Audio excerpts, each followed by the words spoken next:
have two very special guests in the studio here today to tell us about a really exciting concert coming up in just a couple of weeks.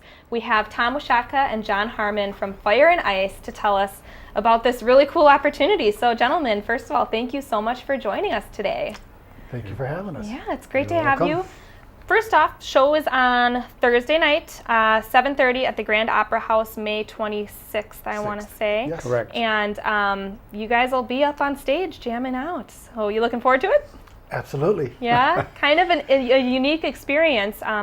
Tell us about the history of Fire and Ice. How did you bring us back to when it all began? How did it get started? Actually, it started as a result of meeting of the bassist, whose name was John Gibson, and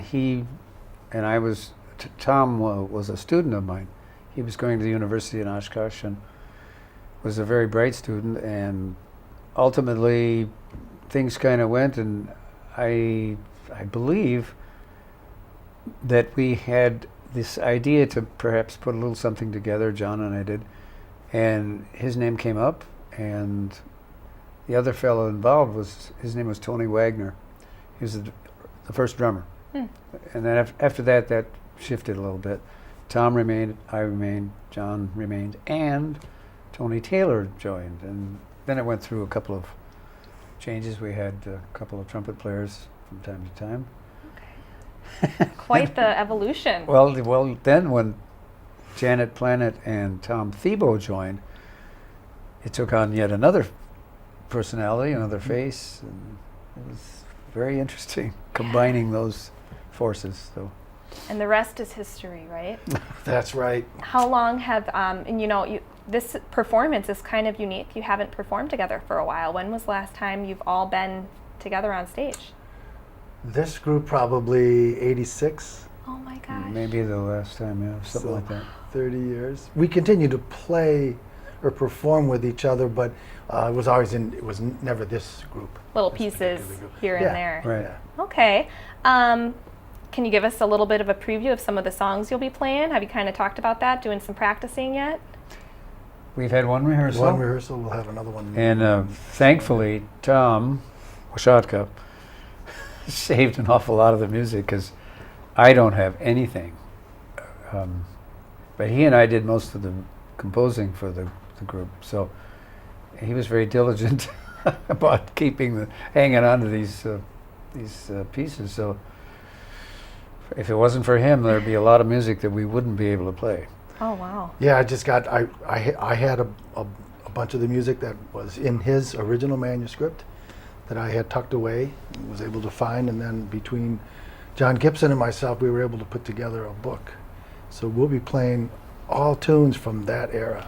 Awesome. So we had to do a certain amount of cobweb clearing to try to remember these things. Very appropriate terminology. Yeah. Off the music or off the Both. the memory? A little each. It's funny how some of that just kind of fell back into place Yeah. without even looking at the music. Yeah. So Oh, yeah. that was kind of an oddity, but Has it been kind of a unique experience getting back together like that? And Oh, yeah. after? Sure. it was fantastic, really. Absolutely. We had a lot of fun, and Yeah. we will have a lot of fun. Yeah. Just That's playing these tunes. we're all looking forward to it with great excitement because you don't get this opportunity to step back in time and showcase stuff that you did 30 years ago that was fairly popular, I guess, wasn't it? I think we did okay. Oh gosh, well I'll have to quote our volunteer Ian, who's behind the camera right now, and I think he said the king and prince of the music scene in the Fox Cities are in the studio today. So I think there's a lot of people that are really, really excited for this performance because it's kind of it doesn't happen often that No. a favorite group gets back together like this for a really cool performance. So we're Right. so much looking forward to it. Really, the reasoning behind this concert is Joe Wiedemeyer, the president of the Friends of OCM board, the Friends of Oshkosh Community Media, and we're kind of celebrating our 10-year anniversary for Oshkosh FM, 101.9 FM. So it's kind of a special occasion for us too. Oh, that's great. Nice. A big party. How do you feel about the music scene now in Oshkosh? I mean, you were kind of the basis that people are kind of going off of, and it's kind of a hard act to follow. So how do you feel about it now? It's a good question.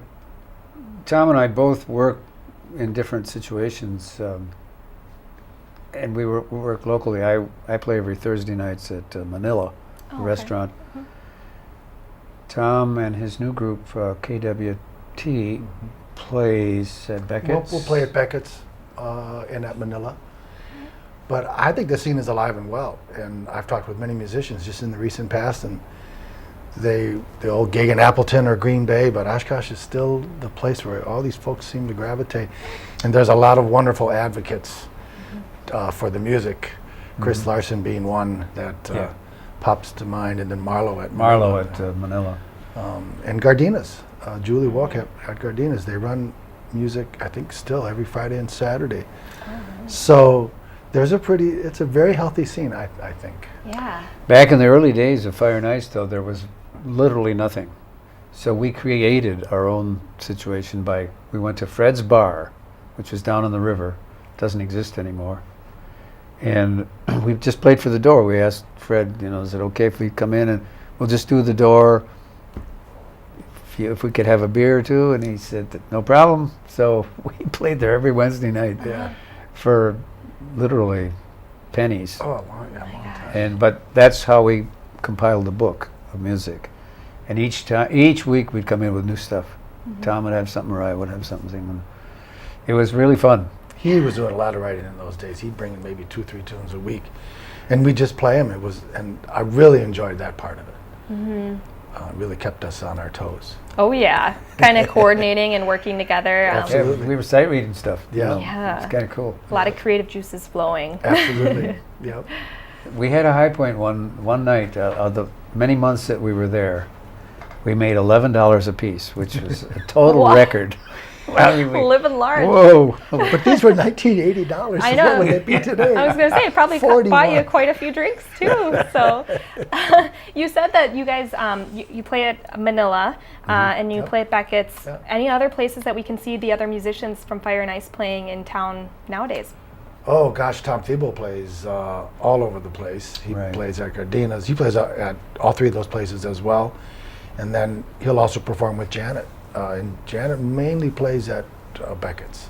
Okay. She's there usually about once every 6 weeks or so, every 5 or 6 weeks.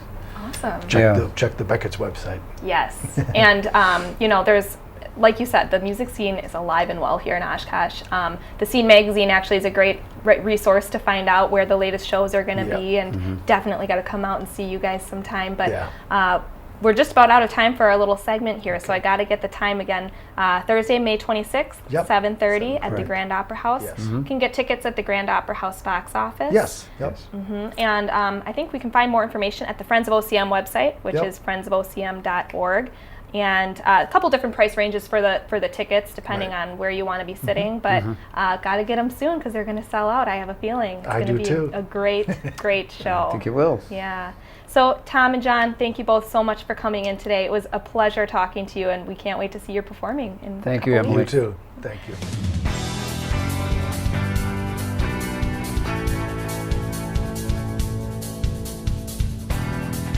Oshkosh Today was supported in part by the Friends of OCM.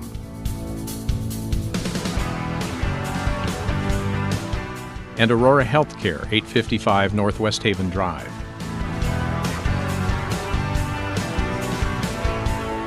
Set design provided by House of Flowers, 1920 Algoma Boulevard. Oshkosh Today.